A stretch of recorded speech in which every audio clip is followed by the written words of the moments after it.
Bismillahirrahmanirrahim. Assalamualaikum warahmatullahi wabarakatuh. Nama Rinustari NPM 1921020330 kelas G Hukum Tata Negara. Di sini saya akan sedikit menjelaskan mengenai materi dari mata kuliah Hukum Acara PTUN dan MK dengan dosen pengampu yakni Bapak Muhammad Haidir SP SH MH. Baiklah, yang pertama saya di sini akan menjelaskan mengenai latar belakang pembentukan peradilan tata usaha negara. Dalam ketatanegaraan Republik Indonesia terdapat 3 pilar kekuasaan. Yang pertama yaitu kekuasaan eksekutif, legislatif, dan yudikatif, yakni kehakiman. Berdasarkan dengan kekuasaan kehakiman dalam pasal 24 Undang-Undang Dasar 1945 dan perubahan Undang-Undang nomor 4 tahun 2004 ditegaskan bahwa kekuasaan dilaksanakan oleh sebuah Mahkamah Agung dan badan-badan peradilan yang berada di bawahnya dalam lingkungan peradilan umum, lingkungan peradilan agama, lingkungan peradilan militer, lingkungan peradilan tata usaha negara, dan oleh sebuah Mahkamah Konstitusi. Peradilan tata usaha negara merupakan lingkup peradilan yang terakhir dibentuk ditandai dengan disahkannya Undang-Undang Nomor 5 Tahun 1985 pada tanggal 29 Desember 1946. Adapun tujuan dibentuknya peradilan tata usaha negara adalah untuk mewujudkan tata kehidupan negara dan bangsa yang sejahtera, aman, tentram, serta tertib dalam dapat menjamin kedudukan warga masyarakat dalam hukum dan menjamin terlibatnya hubungan yang serasi, seimbang, serta selaras antara aparat di bidang tata usaha negara dengan para warga masyarakat. Dengan bentuknya peradilan tata usaha negara menjadi bukti bahwa Indonesia adalah negara hukum yang menjunjung tinggi nilai-nilai keadilan, kepastian hukum, dan hak asasi manusia.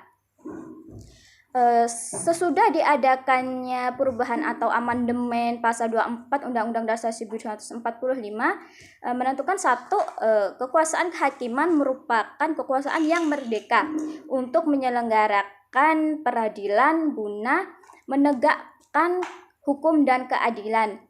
Yang kedua, yakni kekuasaan kehakiman dilakukan oleh sebuah Mahkamah Agung dan badan-badan peradilan yang berada di bawahnya, di bawah lingkungan peradilan umum, lingkungan peradilan agama, lingkungan peradilan militer, lingkungan peradilan tata usaha negara, dan oleh sebuah Mahkamah Agung, sebuah Mahkamah Konstitusi.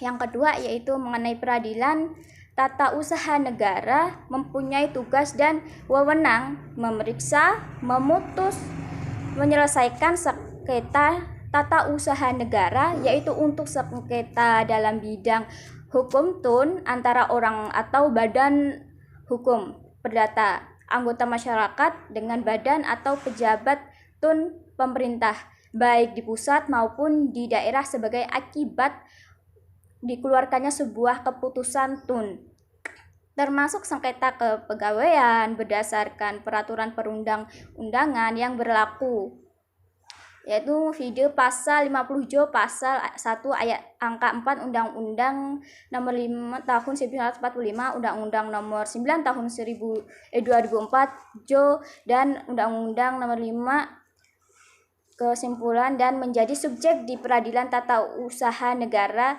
adalah seseorang atau badan hukum perdata sebagai penggugat dan badan atau penggugat tata usaha negara sebagai tergugat. Sedangkan yang menjadi objek di peradilan tata usaha negara ada surat keputusan tata usaha negara bercing.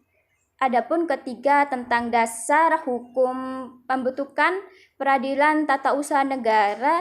Yang pertama itu Peraturan Pemerintah Nomor 41 Tahun 1941 tentang pembentukan peradilan tata usaha negara. Yang kedua yaitu Undang-Undang Nomor 5 Tahun 1986 tentang peradilan tata usaha negara. Yang ketiga Undang-Undang Nomor 9 Tahun 2004 perubahan atas Undang-Undang Nomor 5 Tahun 1986 tentang peradilan tata usaha negara.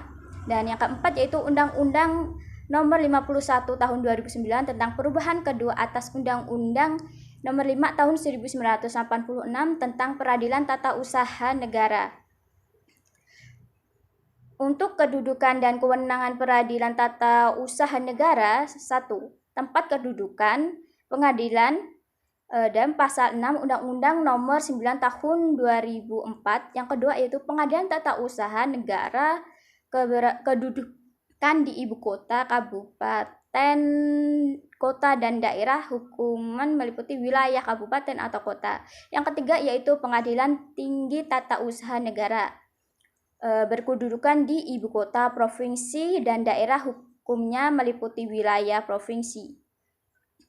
Penjelasan selanjutnya itu mengenai kehakiman terdapat dalam pasal 1 Jurisdiktion Constitutio, yaitu kehakiman mengadili pihak-pihak yang bersangkutan dalam bidang mengadili untuk memberikan putusan pengadilan. Yang kedua yaitu Jurisdiktion yaitu sesuatu kewenangan meriksa konflik perkara yang tidak bersifat mengadili melainkan administrasi saja. Contohnya seperti kartu keluarga, akte kelahiran, dan KTP. Kehakiman masuk kekuasaan yudikatif. Hakim PT UN lebih ke jurisdiksion atau kontiosa yang bertugas memeriksa dan memutuskan materi. Yaitu materi selanjutnya yaitu tentang keaktifan hakim yang merupakan hakim PT UN sebelum perjalanan persidangan diperbolehkan untuk membantu pihak penggugat melalui penetra. Dan mengapa hakim itu harus aktif? Karena supaya konflik yang akan diselesaikan tidak memakan waktu yang lama.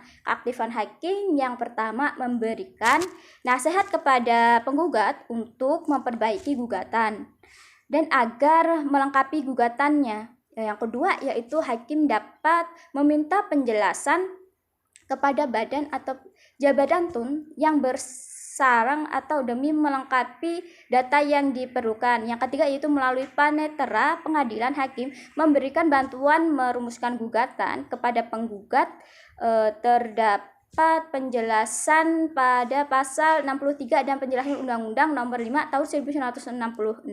Dalam melakukan persidangan, hakim harus bersifat netral. Hakim PT UN hanya dapat memutuskan hal ini penguasa harus mengambil keputusan perdata pasal 118 Sarjen Indonesia. Hari sidang menurut Tun terdapat pada pasal 59 ayat 9 dan pasal 64 UU PT UN. Dalam perdata terdapat dalam pasal 122 dalam perdata dan PT UN. Hakim menjalis dan terdiri dari kedua dan dua anggota dan dijelaskan dalam pasal 62 UU PT UN.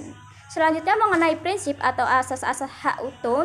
Prinsip dan hak yaitu ada 4. Yang pertama yaitu asas praduga atau regmatif. Itu asas regmatif itu yang mana itu mengandung makna bahwa setiap tindakan penguasa atau pemerintah selalu dianggap regmatik atau benar. Selalu dianggap regmatik atau benar ini yang mana sampai ada pembatalan dengan asas digugatnya tidak menunda ke pelaksanaan PT UN dan penggugat pelaksanaan. Penjelasan ini berdasarkan bunyi pasal 67 ayat 1 Undang-Undang Nomor 5 Tahun 1986.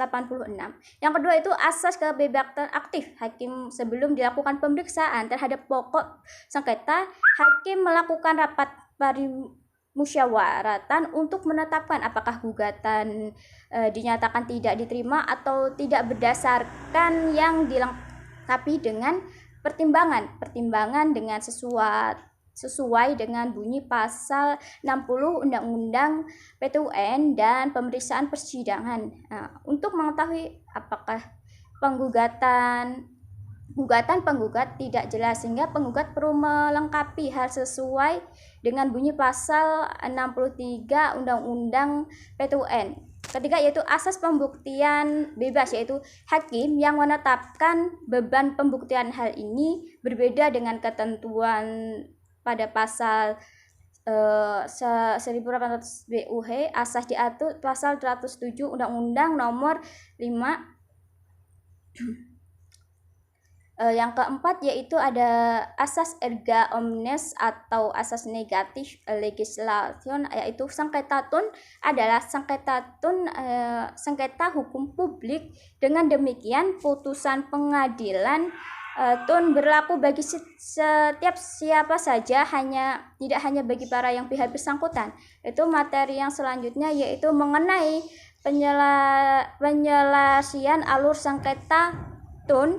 Alur sengketa yang pertama yaitu upaya administratif yang terdiri dari dua macam, yaitu yang pertama banding administratif, yang apabila penyelesaian dilakukan oleh instansi atasan atau instansi lain yang memang mengeluarkan putusan bersangkutan.